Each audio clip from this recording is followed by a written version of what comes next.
jump right in.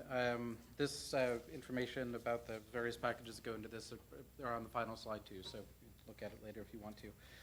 Just to give you an idea where I'm coming from, I teach physics and astronomy at a undergraduate-only state university in northwest Minnesota. The thing that gets me really excited is working with first and second year students who come in, they're interested in astronomy. To them, astronomy means going out to a telescope and looking at stars, doing something with them. Got a small observatory near the university. So the very best thing that happens is we go out, we take some data on an exoplanet transit or something, we come back and they're looking at their data and they go, well, how come that comparison star is changing? What am I doing wrong? And it's like, nothing. You found a new variable star. Awesome. They get really excited. Those people stay as majors, you know? So I got involved about 1.5 years ago with Astropy and was looking for a way to connect these students who walking in the door haven't done any programming before with the type of professionally developed software they should be using. So quick question, because I'm not sure how many people are astronomy or not. So I'm going to ask you in a second to show me 1 finger or 2 fingers. True, false question. Reducing an image means making it smaller. True or false? Everybody's got to vote. 1 if you think it's true, 2 if you think it's false. Okay, it's not uniform too, so we're going to do a little bit of astronomy. So image reduction is image calibration.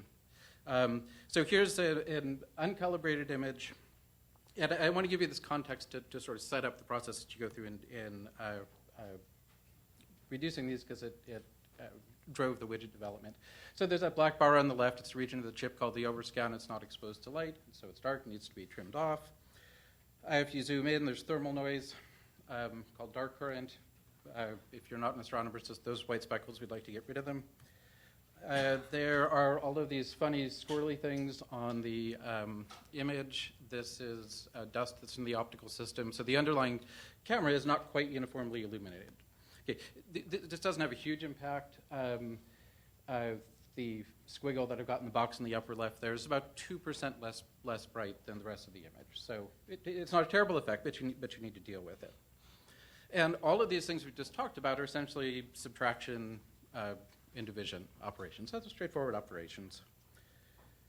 I want to jump over to our, whoops, wrong way. First look at the notebook.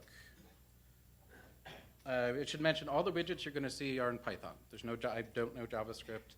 I don't want to know JavaScript.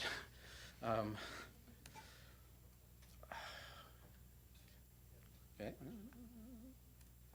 won't panic. If this goes south, I've got videos of it. So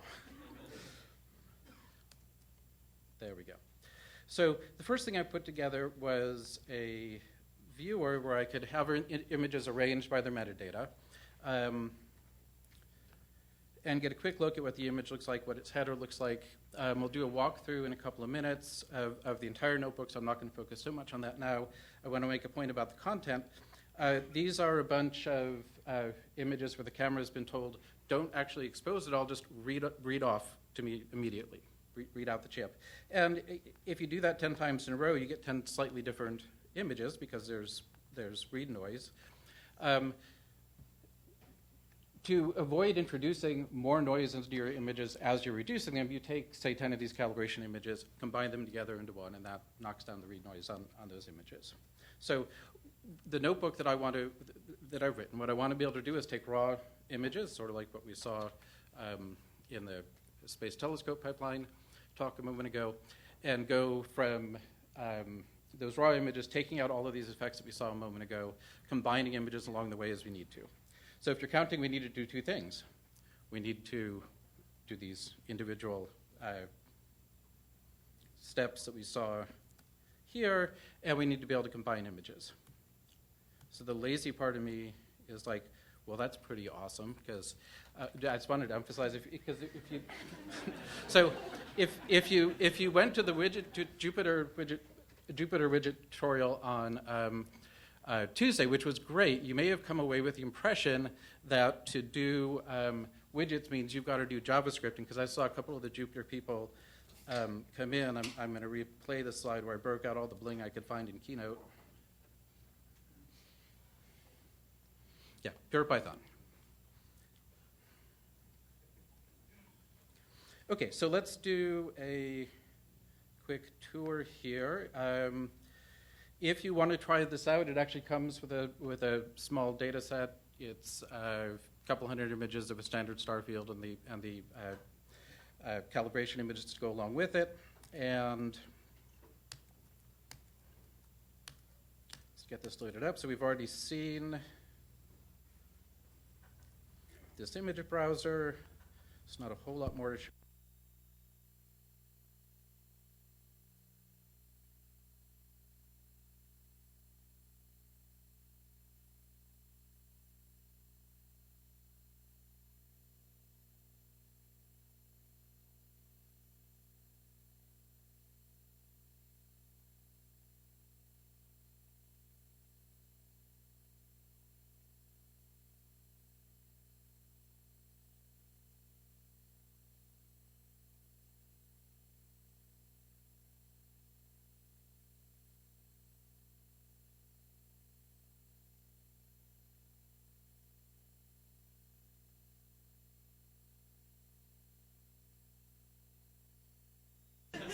It was the mic.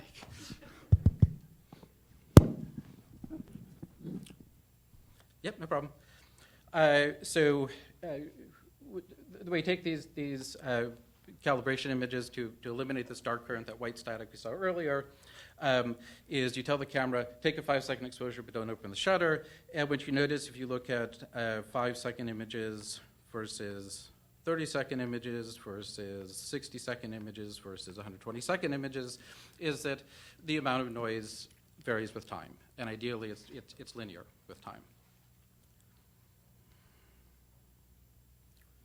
Okay, so let's do a walkthrough. It turns out that the way we take our data at our telescope, we don't need to subtract bias. We just take darks for every exposure that we need. So I'm going to skip a couple of cells here.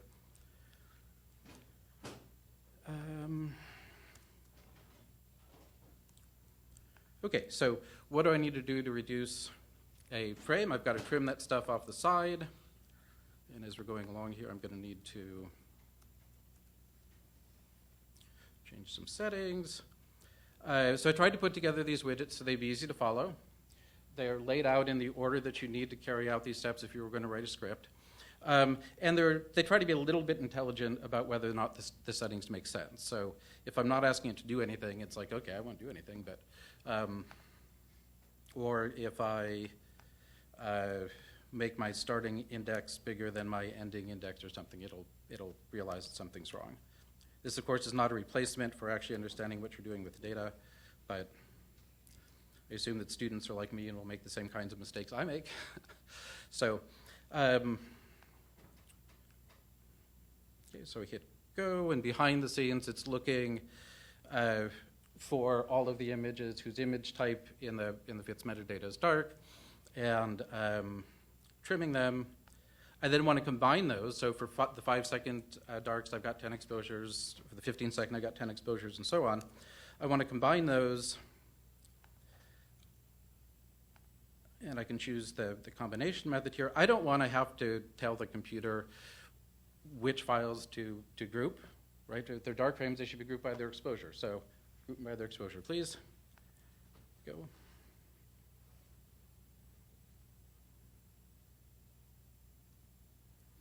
No.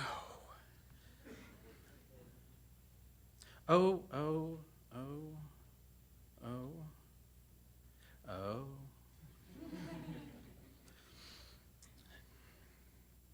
Let's see. I think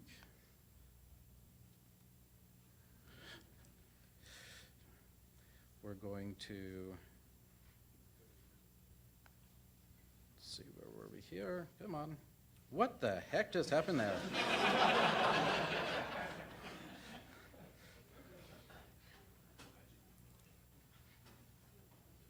Yeah, it goes ahead a little bit further here. So what happens is I started running this notebook before. It will try very hard not to overwrite information that's already in the directory and wasn't happy about it. But you can see that as you go through the notebook, it's the same kind of thing over and over again. So here's where it ran successfully.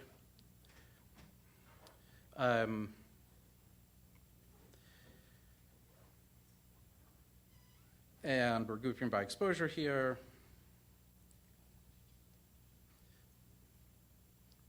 And this time it worked fine. So notice after it runs, it prints stuff out. The IPython widgets don't persist in the notebook. So if you close the notebook, stop the Python kernel, reopen the notebook, the widgets are gone. I wanted to make sure that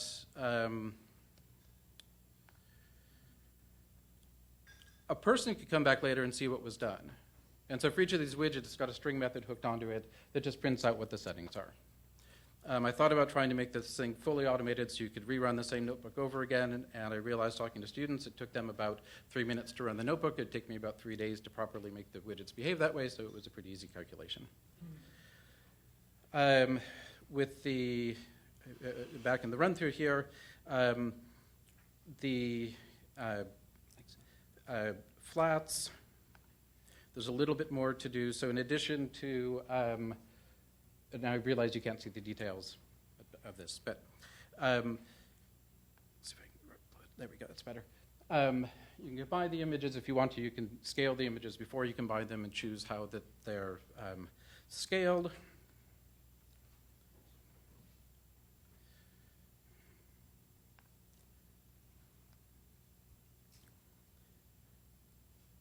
And since the rest of this is more clicking of a similar sort, I think we'll stop the run through of the reducer notebook here. So let's see. There was one thing I'm from. Let me scroll down to this. I'm from Minnesota. I'm not originally, but I've lived there for about 15 years.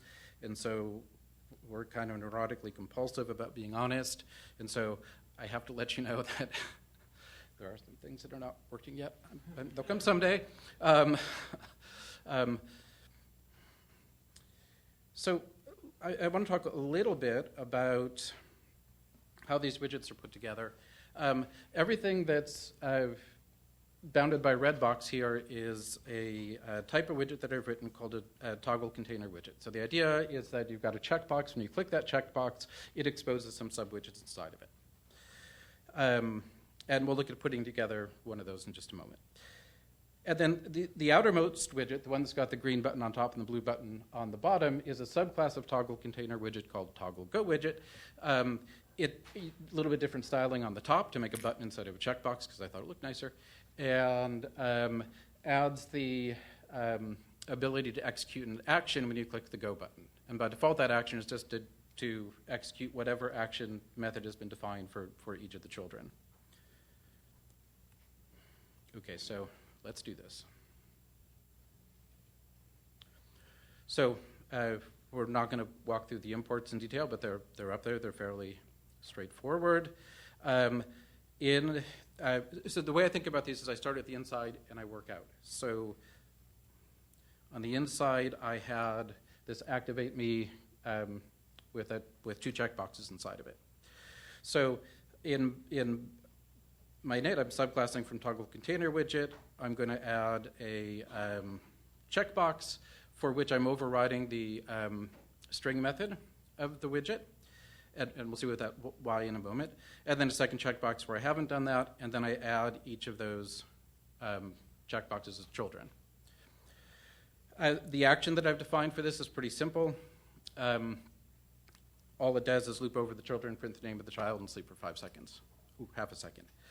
I hope nobody takes offense at the name I chose for this, but so you can define or not if you don't want to an is-saying method that allows the widget to say, my settings are okay. And so in this case, I just set it so that you have to have the check me box checked and the don't check me box not checked. So let's execute that. Nothing happens. Right, all I've done is define a class here. So now to make the final widget, I'm going to make a toggle go widget. And I'll make an instance of this control widget that I just defined, add that instance as a child of the toggle go widget, and then display it. Okay, doesn't look like much. Click on it. There we go. If you want to see the subsettings, they're there. If you can't follow instructions, You don't get any reward. If you can't follow instructions, I got to admit, I'm kind of like a little kid. And so, I was like, I want to make this fun when I'm doing it. So if you just click boxes because they're there, maybe you think it's a license agreement or something. No biscuit. Let's run a thing. Okay, so there are two things down in the output now. The first 4 lines here are a printout of the settings in the widget. This first one that says check me is the one where we overrode the string method. The second one we didn't. And then our action in this particular widget was to just print these things out. Okay. So let's see where we're at. Oh, so we built it. It worked. Yeah, Can skip that because it's just what we just ran through. So future, you may have noticed all of those were IPython notebooks. I've heard there's this Jupyter thing that came out sometime. I'm about 90% of the way to the Jupyter compatibility, and in the spirit of last night's lightning talks, I'm going to do a little mini rant also. So if you try out the Jupyter notebook and you import widgets, you're going to get this horrible red box that says, warning, widgets are unstable and may change in the future. Okay, I'm using a fair bit of the widget machinery here, and it's going to end up taking me no more than 8 hours to do the switch from IPython 2 to Jupyter. Okay, my understanding from the Jupyter devs is that going from version 3 to version 4 is not going to be painful at all, and don't be put off by that red box warning. Just ignore it. Keep going. Plus, they're really nice. If you run into trouble, ask them. They'll help you. So I'd like to do a photometry widget of some sort. Add a more extensive image viewer in here, not by writing my own image viewer. I'd love to do something like use Megan Sosie's ImExam. So if you're looking at one of your images and you're like, I'd like more detail on that, bang, hit a button and it works. That'd be awesome. The sorts of projects I do with students tend to be ones where you're doing time series analysis, using Lomscargold to look for frequencies and non-periodic data. I've actually done a little bit of work on a widget around this. If you're only going to try one widgety thing, try Interact. It can work miracles. It's really wonderful. Open to suggestions for other things to do. Quick thank you to everybody who reviewed the proceedings, particularly Gene Connolly jumped in even when the paper said, I'm not really written yet. I've worked with Steve Crawford extensively on developing Astropy. The notebook looks the way it does because of input from all of these students, and I work at an awesome place where when you have an idea, they're like, great, work on that. So that's it.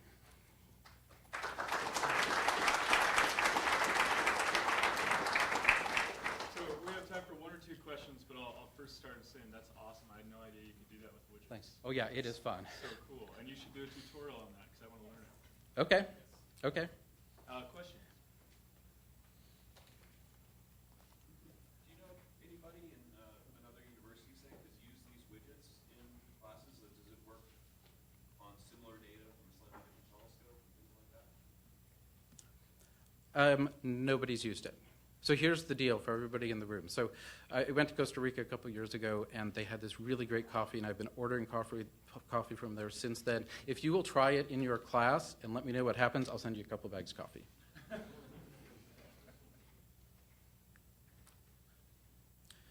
My guess is that out of the box, it probably won't work. It probably needs some tweaking. But. Okay, well, we're just about out of time. Let's thank Matthew again.